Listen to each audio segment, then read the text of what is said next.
ಸ್ನೇಹಿತರೆ, sound box ಆ್ಯಪ್ನಲ್ಲಿ ನಾವು ನಮ್ಮ ಒಂದು ಅನೌನ್ಸ್ಮೆಂಟ್ ಲ್ಯಾಂಗ್ವೇಜನ್ನು ಕನ್ನಡಕ್ಕೆ ಯಾವ ರೀತಿ ಬದಲಾವಣೆ ಮಾಡಬೇಕು ಅಂತ ಚರ್ಚೆ ಮಾಡೋಣ.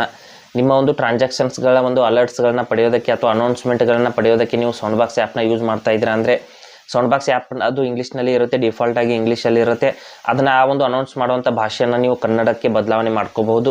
ಯಾವ ರೀತಿ ಅನ್ನೋದನ್ನು ನಾನು ಸಂಪೂರ್ಣವಾಗಿ ಇವತ್ತು ಹೇಳ್ತೀನಿ. ಹಾಗೆ ನಮ್ಮ ಚಾನಲ್ಗೆ ಮೊದಲು ಬಂದಿದ್ದರೆ ದಯವಿಟ್ಟು ನಮ್ಮ ಚಾನಲ್ನ ಸಬ್ಸ್ಕ್ರೈಬ್ ಮಾಡಿ ಮತ್ತು ಪಕ್ಕದಲ್ಲಿರುವಂಥ ಬೆಲ್ ಐಕನನ್ನು ಪ್ರೆಸ್ ಮಾಡಿ ನಮ್ಮ ತಂತ್ರಜ್ಞಾನ ಆಧಾರಿತ ಬೃಹತ್ ಕುಟುಂಬದ ಸದಸ್ಯರಾಗಿ. ಸ್ನೇಹಿತರೆ, ಮೊದಲು ಸೌಂಡ್ ಬಾಕ್ಸ್ ಆ್ಯಪ್ನ ಓಪನ್ ಮಾಡ್ತೀನಿ. ಮಾಡಿ ಅಲ್ಲಿ ಸೆಟ್ಟಿಂಗ್ಸ್ನಲ್ಲಿ ಹೋಗಿ ನೀವು ಲ್ಯಾಂಗ್ವೇಜನ್ನು ಚೇಂಜ್ ಮಾಡ್ಕೋಬಹುದು ಯಾವುದೇ ಭಾಷೆಗೆ. ನೋಡಿ, ಓಪನ್ ಮಾಡ್ಕೊಂಡಿದ್ದೀನಿ. ನಂತರದಲ್ಲಿ ಕೆಳಗಡೆ ಸೆಟ್ಟಿಂಗ್ಸ್ ಆಪ್ಷನ್ ಇರುತ್ತೆ.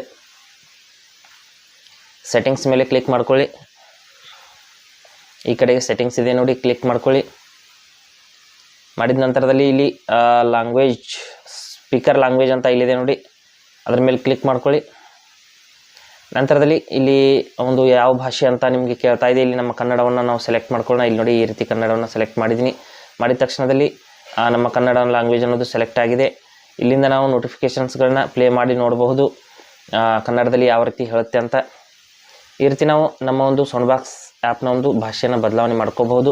ಹಾಗೆ ಸ್ನೇಹಿತರೆ, ಕೊಟ್ಟಿರೋ ಮಾಹಿತಿ ಸಂಪೂರ್ಣ ಮತ್ತು ನಿರೂಪಣೆ ಮಾಡಿದ ಶೈಲಿ ಉತ್ತಮ ಅಂತ ಅನಿಸಿದರೆ ವಿಡಿಯೋನ ಲೈಕ್ ಮಾಡಿ ಮತ್ತು ನಿಮ್ಮ ಸ್ನೇಹಿತರಿಗೂ ಕೂಡ ಶೇರ್ ಮಾಡಿ. ಹಾಗೆ ಇದರ ಬಗ್ಗೆ ಸಮಸ್ಯೆಗಳು, ಡೌಟ್ಗಳಿದ್ದರೆ ಕಮೆಂಟಲ್ಲಿ ಅವಶ್ಯವಾಗಿ ತಿಳಿಸಿ. ಮುಂದಿನ ವಿಡಿಯೋದಲ್ಲಿ ಮತ್ತೊಂದು ಹೊಸ ವಿಷಯದೊಂದಿಗೆ ಇದೇ ರೀತಿ ನಿಮ್ಮ ಮುಂದೆ ಬರ್ತೀವಿ. ಎಲ್ಲಿವರೆಗೂ ಟೇಕ್ ಕೇರ್.